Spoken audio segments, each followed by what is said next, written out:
요한복음 15장 12절에서 14절까지 제가 봉독하겠습니다. 내 계명은 곧 내가 너희를 사랑한 것 같이 너희도 서로 사랑하라 하는 이것이니라. 사람이 친구를 위하여 자기 목숨을 버리면 이보다 더 큰 사랑이 없나니 너희는 내가 명하는 대로 행하면 곧 나의 친구라. 한각수 목사님께서 내가 너희를 사랑한 것 같이 라는 말씀을 가지고 설교하실 때 많은 은혜 받으시기 바랍니다.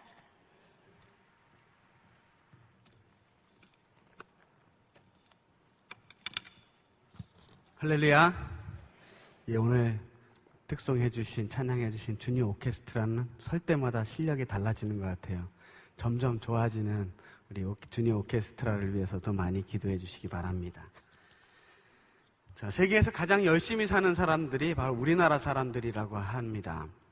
학생들도 세계에서 제일 공부를 많이 하는 학생들이에요. 이른 아침부터 밤늦도록 공부를 하고, 어른이 되면 이른 아침부터 밤늦도록 일을 합니다. 우리나라 사람들은 그렇게 평생 열심히 삽니다. 그렇게 열심히 살아서 뭐가 남습니까? 우리 은빛교구 어르신들 말씀 좀 해주세요. 사람들이 열심히는 사는데 뭐 남는 게 별로 없는 것 같다는 생각이 들더라고요. 집을 남겨놓으니까 딴 놈이 가서 살아요.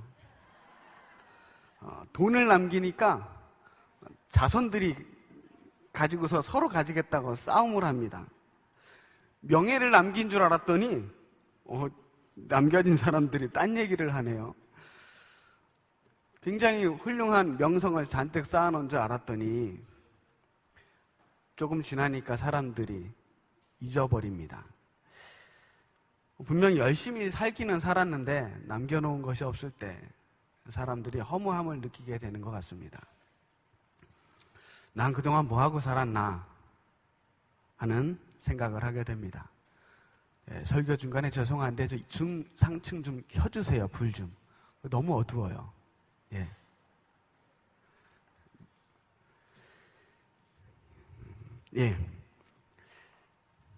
이 세상 살면서 내가 뭔가를 남기고 가야지 라고 생각하면 참 남길 게 없습니다. 우리가 고민의 방향을 좀 바꿔야 되지 않을까 하는 생각을 하게 됩니다. 뭘 남기느냐가 아니라 누구를 얼만큼 사랑하느냐 하는 겁니다. 이 세상에 살면서 어떻게 살아야 후회 없는 삶을 살 수 있을까? 그 고민을 많이 하게 됩니다. 그 고민의 결과 저는 그렇게 결론을 내렸어요. 뭘 남기려고 하지 말고 사람을 사랑해야 되겠다라는 생각을 하게 되었습니다. 우리가 살면서 누가 되었든 간에 누군가를 몇 명이 되었든 간에 누군가를 아쉬움 없이 사랑할 수 있었다면 그 인생은 보람된 인생이었다고 할 수 있지 않을까 하는 겁니다. 그 사람이 누군가를 정말 진실로 사랑한 사람이었다면 그 삶이 가치 있는 삶이 되지 않을까 하는 겁니다. 요한 1서 4장 7절에서 8절 말씀에 보니까 이런 말씀이 나와 있습니다. 사랑하는 자들아, 우리가 서로 사랑하자. 사랑은 하나님께 속한 것이니 사랑하는 자마다 하나님으로부터 나서 하나님을 알고 사랑하지 아니하는 자는 하나님을 알지 못하나니 이는 하나님은 사랑이심이라. 사랑은 하나님께 속한 것입니다. 사랑은 거룩한 행위입니다. 사랑을 함으로써 우리는 하나님의 속성을 회복하게 될 수 있습니다. 그래서 사랑을 하게 되면 하나님을 알게 된다고 이야기하고, 심지어 요한은 하나님은 사랑이라고 말합니다. 한마디로 말하면 우리 인생에서 제일 중요한 게 뭐냐? 어떻게 사랑하면서 살다 가느냐 하는 거랍니다. 그래서 저는 오늘 사랑에 대한 이야기를 해보려고 합니다. 사랑을 다룬 이야기들이 뭐가 좀 있을까? 집을 이렇게 뒤져보니까 동화책들이 있어요. 우리 집에 점점 동화책이 늘어가고 있습니다. 아이를 키우다 보니까 제 책보다 동화책을 더 많이 사는 것 같아요. 그 중에서 유독 우리 아이들이 읽지 않은 동화책이 있습니다. 백설공주라고 하는 동화책입니다. 그렇죠. 우리 집에 아들이 둘이 있는데 얘네들이 저를 닮아서 상남자예요. 공주 이야기에 전혀 관심이 없습니다. 하여간 오래간만에 이 백설공주라는 동화책을 읽게 되었습니다. 근데 그나마 제가 이 백설공주 이야기를 읽다가 은혜를 받게 된 겁니다. 목사는 때로 이렇게 아무것도 아닌 것에 은혜를 받기도 하고 그러나 봅니다. 일종의 직업병이라고 할 수 있죠. 혹시 성도님들 중에 설교 시간에 경건하지 못하게 동화책 이야기를 하나 싶기도 하시겠지만 하나님의 은혜는 우리 삶의 구석구석에서 다양한 방법으로 역사하신다고 생각하기에 오늘 동화책 이야기를 좀 해보려고 합니다. 솔직하게 말씀드리면 이 이야기를 가지고 지난주에 청년교회에서 설교를 해드렸습니다. 근데 제가 청년교회 설교 준비를 하면서 정말 열심히 준비했거든요. 아무래도 이렇게 열심히 준비한 설교를 한 번밖에 못한다는 게 너무 억울한 거예요. 너무 아까운 거예요. 그래서 이 지속 가능한 미래를 위해서 재활용을 하자. 설교 재활용에 들어갔습니다. 그런데 양심이 있지 그냥 했던 설교 그냥 그대로 하기에는 또 양심상 너무 마음이 찔렸어요. 그래서 좀 더 설교를 보완하고 수정해서 오늘 설교를 하게 되었습니다. 이 말은 오늘 설교가 굉장히 길다는 이야기입니다. 걱정입니다. 원고만 10장이에요. 각오하시고 들어주시기 바랍니다. 자, 먼저 백설공주 이야기를 좀 알아야 됩니다. 다들 알고 계시죠? 근데 백설공주 이야기를 들은 지가 하도 오래되신 분들은 오래돼가지고 기억이 가물가물하신 분들이 계실 것 같아요. 그렇죠? 그래서 간단하게 요약해서 먼저 말씀드립니다. 아주 옛날에 백설공주라고 하는 아이가 태어납니다. 이 아이가 얼굴이 얼마나 희고 예뻤던지 아주 눈과 같이 흰색이라 이름을 백설이라고 집니다. 영어로 스노우 화이트예요. 백설, 하얀 눈. 이름부터 마음에 안 들어요. 피부가 흰색이라는 건데 이 하얗다는 거, 이 흰색이 미의 기준이 된다는 거 저같이 까만 사람으로서 인정할 수가 없습니다. 흑인들은 이렇게 말하더라고요. Black is beautiful. 검은 것은 아름답다. 검정색 피부도 아름다울 수 있습니다. 희망을 가지십시오. 하여간 백설공주는 여러분이 다 알듯이 아기를 낳고 엄마가 일찍 돌아가십니다. 그래서 마음씨 나쁜 마녀가 새엄마로 들어오면서 이야기가 이제 본격적으로 시작됩니다. 새엄마는 아주 특별한 물건 하나를 가지고 있어요. 말하는 거울입니다. 이 거울은 세상에서 가장 예쁜 사람이 누구인지를 알려줄 수 있는 거울입니다. 어떻게 보면 다른 걸 물어봐도 다 알려줄 것 같은 그런 거울입니다. 그런데 이 왕비님은 도무지 다른 질문을 해볼 생각조차도 하지 않고 오직 이 세상에서 누가 제일 예쁘냐 하는 것만 물어봅니다. 예를 들어서 황금이 어디 있느냐, 보물이 어디 있느냐 해도 다 가르쳐 줄 것 같은데 그런 것 따위는 관심도 없습니다. 재능 낭비의 표본이라고 볼 수 있죠. 하여간 백설공주가 잘 자라는데 안 그래도 예쁜 백설공주가 이제 한참 성장해서 그야말로 얼굴에 꽃이 피기 시작했습니다. 이제 말하는 거울은 세상에서 제일 예쁜 사람이 백설공주라고 말합니다. 질투의 눈이 먼 왕비는 사냥꾼을 시켜서 백설공주를 죽이려고 합니다. 사냥꾼이 차마 백설공주를 죽이지 못하고 짐승의 심장을 공주의 심장이라고 속이고 백설공주는 우여곡절 끝에 7 난장이가 사는 집에 들어가서 살게 됩니다. 그래도 백설공주를 기어코 죽이고야 말겠다고 하는 여왕의 집념으로 독사과를 먹고 공주는 잠이 들게 됩니다. 마침 이웃나라 공주의 키스를 받고 깨어나서 이웃나라 왕자님이죠? 공주라고 했나요? 이웃나라 왕자님의 키스를 받고 깨어나서 왕자님과 행복하게 살았다라고 하는 흔한 공주님 이야기입니다. 자, 오늘 이 공주님 이야기를 하는 이유는 다른 이야기는 여기 공주님 이야기에 걸친 많은 이야기들을 할 수 있겠지만 사랑 이야기를 좀 꺼내보고 싶었습니다.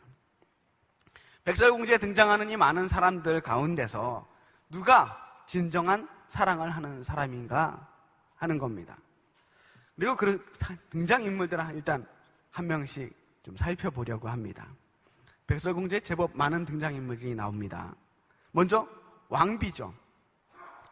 이 왕비는 알고 보니까 마녀였다고도 하지만 이 왕비는 사실 굉장히 아름다운 사람입니다. 우리가 생각하기를 백설공주의 엄마를, 이 새엄마를 굉장히 악독하게 생긴 저런 마녀라고 생각하지만 우리가 이야기만 읽어볼 때 적어도 백설공주가 장성하기까지 이 세상에서 제일 예쁜 여자가 저 여자였어요. 새엄마. 세상에서 제일 예쁜 여자로 아주 오랫동안 지목받을 만한 아름다운 여인이었습니다. 유부녀임에도 불구하고 적어도 중년이 넘어갈 때까지 자신의 아름다움을 지키고 있는 여인이었습니다. 그런데 그 여인은 그렇게 아름다운 얼굴을 가지고 있으면서도 날마다 자신의 얼굴이 세상에서 제일 예쁘다는 것을 거울로부터 확인받고 싶어 합니다. 날마다 거울에게 물어보는 겁니다. 거울아, 거울아, 이 세상에서 누가 제일 예쁘니? 지금 자기가 가지고 있는 아름다움에 대해서 있는 그대로 만족하지 못합니다. 자신의 얼굴을 누군가와 계속해서 비교하고 있는 겁니다. 아름다움이라는 건 원래 제 눈의 안경입니다. 사랑하면 다 예뻐 보이고 정들면 예뻐 보이는 게 얼굴입니다. 제 아무리 예뻐도 TV 속에 있는 연예인들 얼굴을 보면 도무지 감동이 생기지 않습니다. 왜? 그냥 그림의 떡이에요. 예쁜 인형을 보듯이 그저 우리의 감정을 건들지는 못하는 거예요. 야, 예쁘구나. 거기서 끝나는 거죠. 그런데 이 왕비는 이렇게 아름다운 여인이었음에도 불구하고 자신의 아름다움에 대해서 자신감을 가지지 못해요. 왜 그랬을까?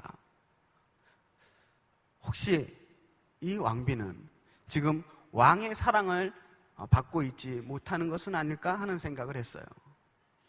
이 세상에서 제일 아름다운 여인은 왕비입니다라는 소리는 사실 거울에게서 들어야 될 소리가 아니라 남편인 왕에게 들어야 될 소리가 아니었을까. 근데 남편은 그 이야기를 해주지 않아요. 그러니까 거울에게서라도 그 이야기를 듣고 싶은 겁니다. 남편에게서 들어야 될 소리를 듣지 못하니까 애꿎은 거울을 보면서 자신의 아름다움을 안타까워하고 있는 겁니다. 여기서 문제가 시작된 겁니다. 자, 여기 계신 남편들에게 꼭 말씀드립니다. 아내에게 아름답다는 말을 아끼지 마시기 바랍니다. 남편이 아닌 다른 사람들에게 아내가 아름답다는 이야기를 듣기 시작하면 문제가 생기는 거예요. 그러니까 그런 이야기 듣기 전에 아내에게 아름답다는 이야기를 아끼지 말고 해주시기 바랍니다. 자, 그렇게 예쁘던 왕비님이 나이를 먹습니다. 조금씩 늙어갑니다. 그런데 이 왕비님은 아직도 자신의 노화를 마음속으로 받아들이지 못합니다. 아름다움이라고 하는 것은 결국 영원한 것이 아닙니다. 남성이든 여성이든 20대가 지나가면 몸에 노화가 시작이 됩니다. 눈치채지 못할 정도로 아주 천천히 진행돼서 사람들은 잘 모르지만 어느 날 문득 거울을 보면 아주 낯설게도 나이 먹은 어떤 사람이 자신을 쳐다보고 있는 걸 발견하게 되는 거예요. 저 사람이 누구지? 왜 이렇게 주름이 많이 졌지? 왜 이렇게 배가 많이 나왔지? 이미 늦은 겁니다.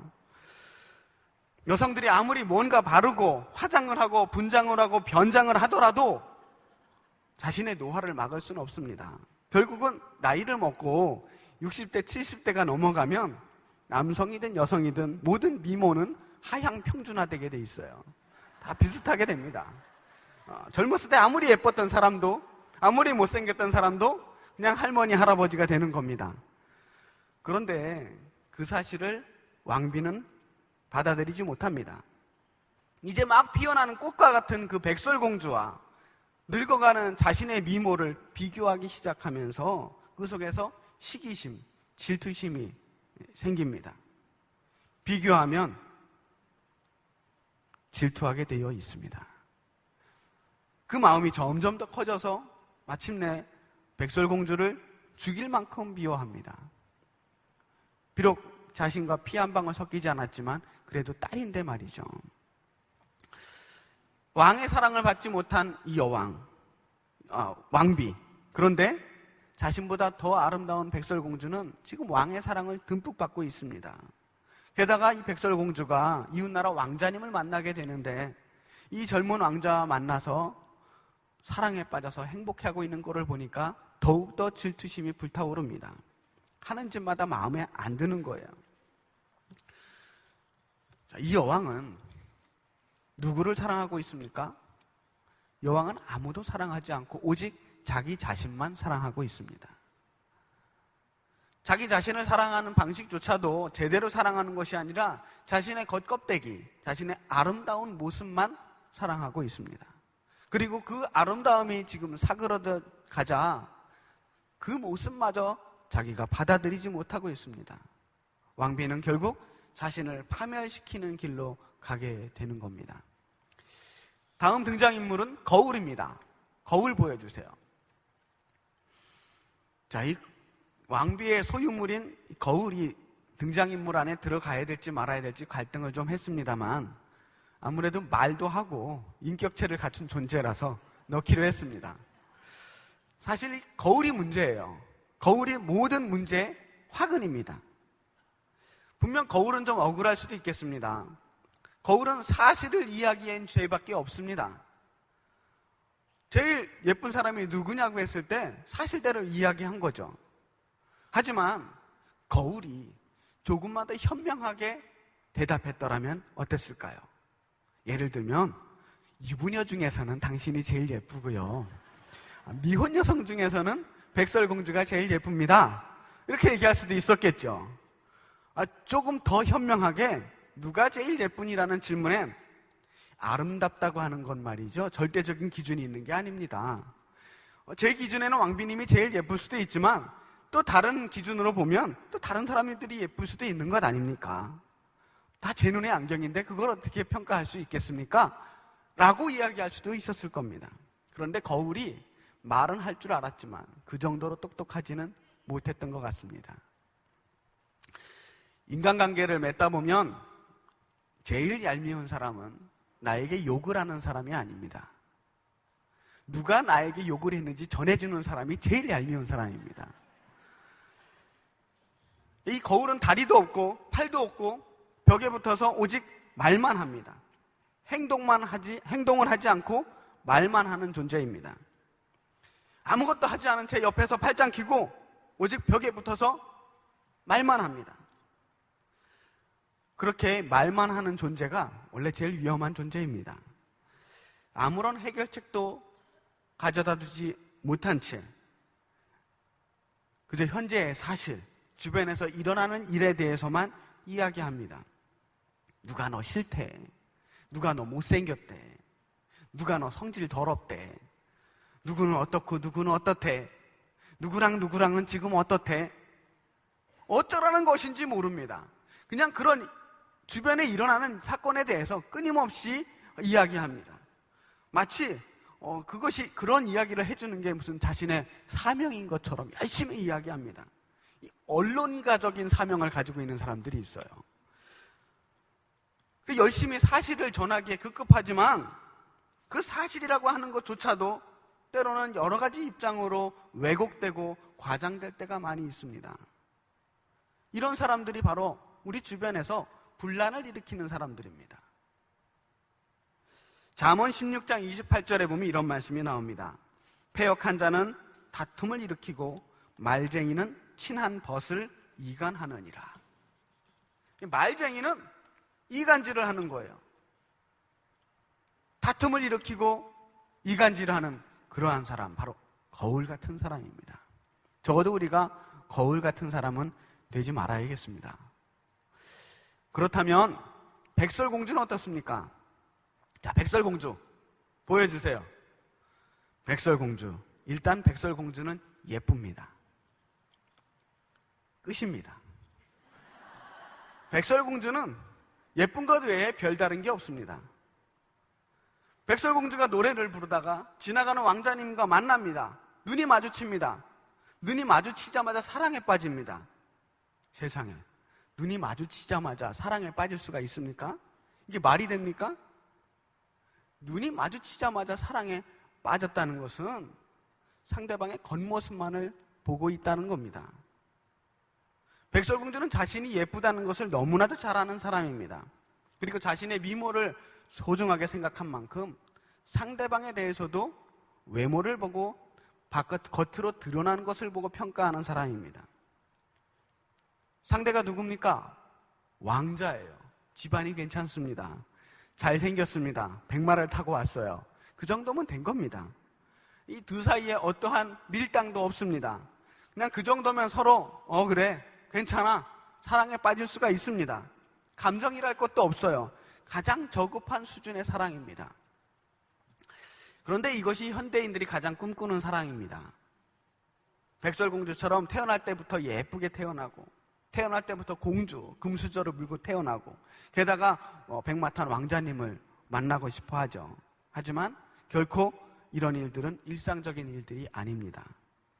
이런 일들을 자꾸 꿈꾸다 보면 오히려 박탈감만을 더하게 됩니다. 그러니까 드라마는 몸에 해로운 거예요. 여러분들이 자꾸 그런 걸 보면 볼수록 머릿속에서 엉뚱한 환상들만 꿈꾸게 되는 겁니다. 정신을 차려야 됩니다.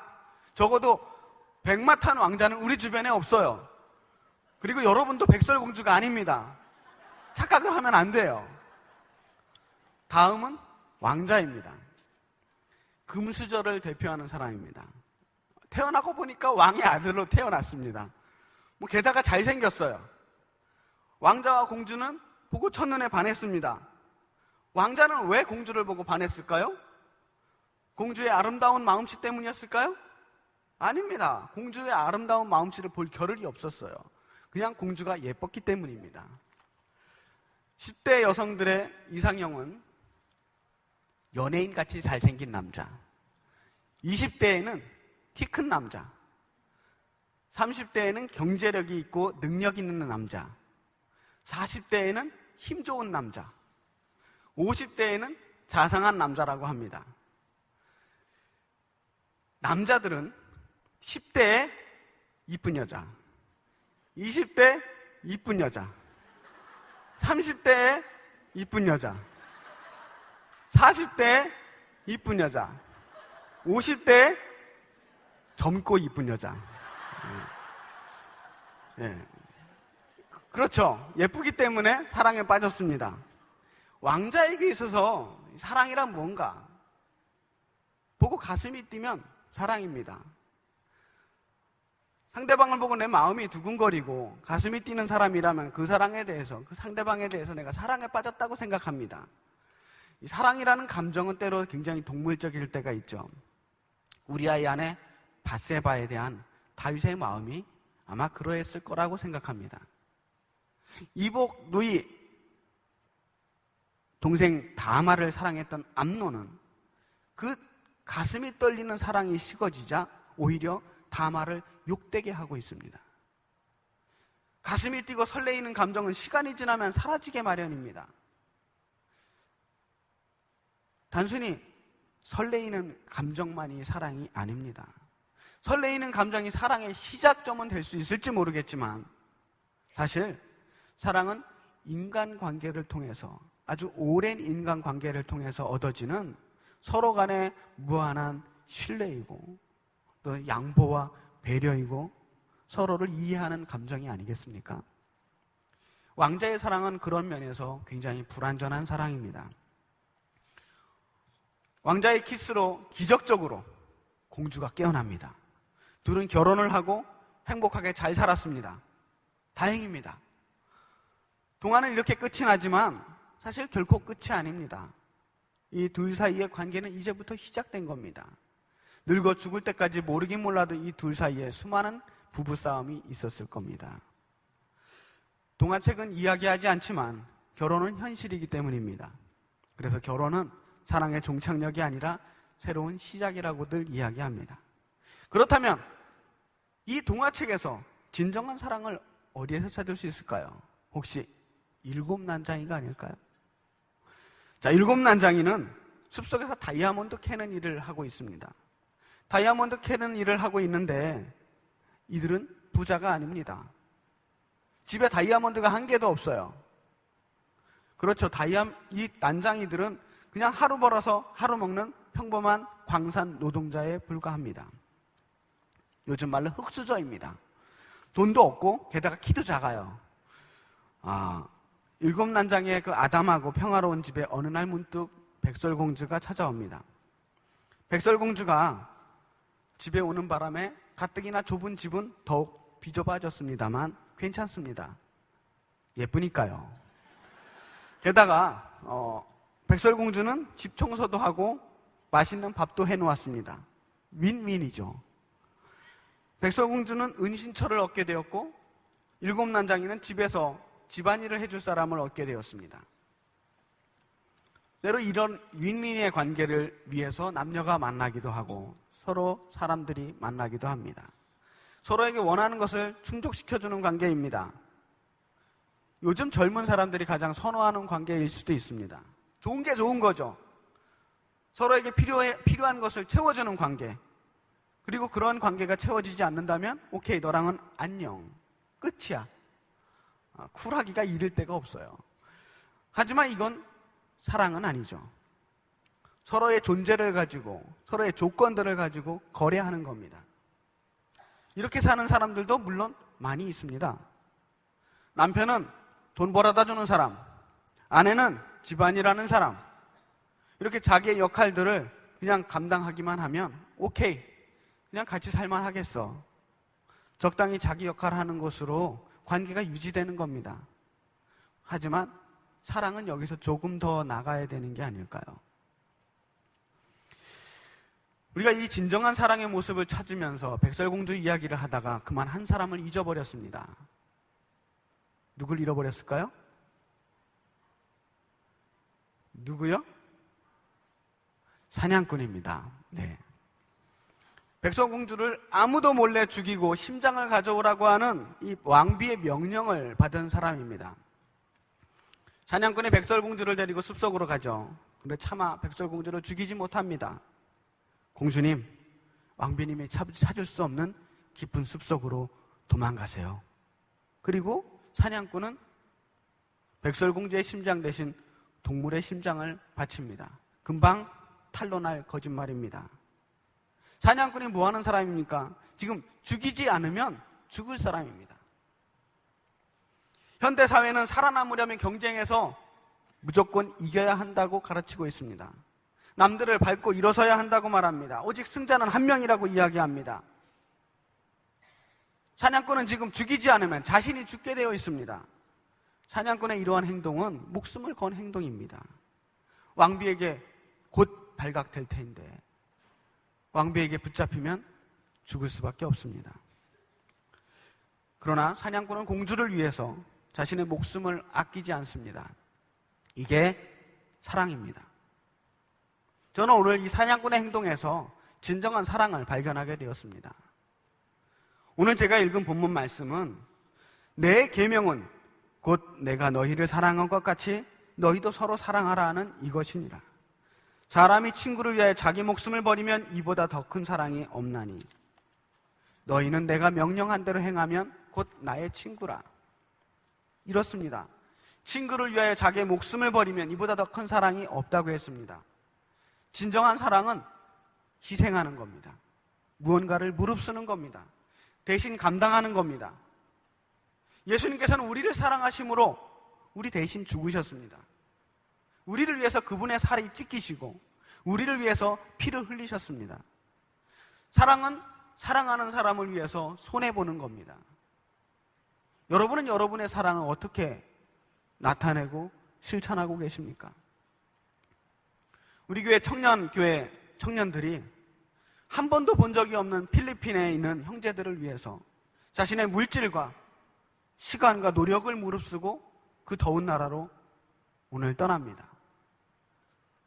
그들은 이 단기 선교를 위해서 많은 것들을 희생했지만 그것들을 전혀 아까워하지 않습니다. 저는 그게 사랑이라고 생각합니다. 여러분이 무언가를 사랑한다면, 누군가를 사랑한다면 대가를 바라지 않고 그를 위해 진정 그 모든 것들을 무릅쓸 수 있어야 합니다. 그 사랑을 하기 위해서 오히려 상처받고 오해받고 관계가 어그러지고 때로는 내 삶이 엉망진창이 되고 내 인생이 너덜너덜해지는 그러한 경험을 할 때라도 그것을 끝까지 무릅쓰고 사랑해야 합니다. 인정받지 못할 때가 더 많이 있습니다. 그 사랑을 돌려받지 못하는 경우들이 더 많이 있습니다. 오히려 배반당하고 상처받을 때도 많이 있습니다. 그러나 우리가 사랑을 한다면 그 모든 존재를 한번 걸고 한 번쯤은 제대로 사랑 한번 해봐야 되지 않겠습니까? 그렇게 우리가 우리의 존재를 다 걸고 한번 사랑한 후에야 우리의 인생이 그 사랑으로 인해서 빛이 나지 않겠습니까? 그렇게 사랑을 한번 해본 후에야 그것이 예수님을 닮은 사랑이라고 말할 수 있지 않겠습니까? 그 상대가 자식이 되었든 부모가 되었든 때로 배우자가 되었든 관계없습니다. 혹은 성도님이 되었던 이웃일 수도 있고 때로는 그 상대가 우리의 원수가 될 수도 있습니다. 누가 되었든 그 사람을 사랑해야 합니다. 그 사람요. 지금 여러분의 머릿속에서 떠올리고 있는 그 사람. 그 사람을 사랑해야 합니다. 예수님께서는 만일 말씀하셨습니다. 사랑하라. 내 하나님을 사랑하라. 내 이웃을 사랑하라. 원수를 사랑하라. 우리 주변에 있는 누가 되었든 간에 내가 사랑할 수 있는 그 사람을 사랑하라는 겁니다. 우리는 사랑할 때 비로소 거룩해집니다. 사랑할 때 하나님을 닮아간다는 이야기입니다. 사랑할 때 비로소 우리는 우리의 인생의 가치를 깨닫게 되고 사랑할 때 우리의 삶이 빛이 나는 겁니다. 여러분, 만약 여러분이 사랑을 한다면 사냥꾼처럼 하시기 바랍니다. 여러분이 상처받을 것에 대해서 그 사랑으로 인해서 여러분이 손해보거나 해를 당하거나 오해받거나 무시당하거나 혹은 그 사랑 때문에 여러분이 많은 사람들로부터 손가락질을 받는다고 할지라도 두려워하지 마세요. 여러분이 그렇게 한 번을 제대로 사랑했다면 여러분은 하나님 앞에서 떳떳하게 이야기할 수 있을 겁니다. 제가 이 세상에 태어나서 사랑 한번 멋있게 한번 하다 왔는데 아무도 알아주지 않았지만 하나님은 아시지요? 라고 이야기할 수 있을 겁니다. 예수님께서 우리를 사랑하셨듯이 우리도 서로 사랑합시다. 그것이 우리가 십자가를 바라보면서 우리가 행해야 될 사랑입니다. 오늘 본문 말씀을 한 번 더 읽고 말씀을 마치겠습니다. 내 계명은 곧 내가 너희를 사랑한 것 같이 너희도 서로 사랑하라는 이것이니라. 사람이 친구를 위하여 자기 목숨을 버리면 이보다 더 큰 사랑이 없나니 너희는 내가 명하는 대로 행하면 곧 나의 친구라. 아멘. 기도하겠습니다. 살아계신 아버지 하나님, 주님이 우리를 사랑하시되 죽기까지 우리를 사랑하심에 그 사랑의 은혜로 우리가 사망에서 생명으로 옮겨졌음을 감사드립니다. 주님이 우리를 그렇게 사랑하셨으니 이제 우리도 우리의 이웃들을, 우리에게 주어진 그 사람을 그렇게 죽기까지 사랑하게 하여 주시옵소서. 예수님 닮은 사랑하게 하여 주시옵소서. 그렇게 예수님 닮은 사랑하다가 우리도 예수님을 닮게 하여 주시옵소서. 예수님의 이름으로 기도했습니다. 아멘.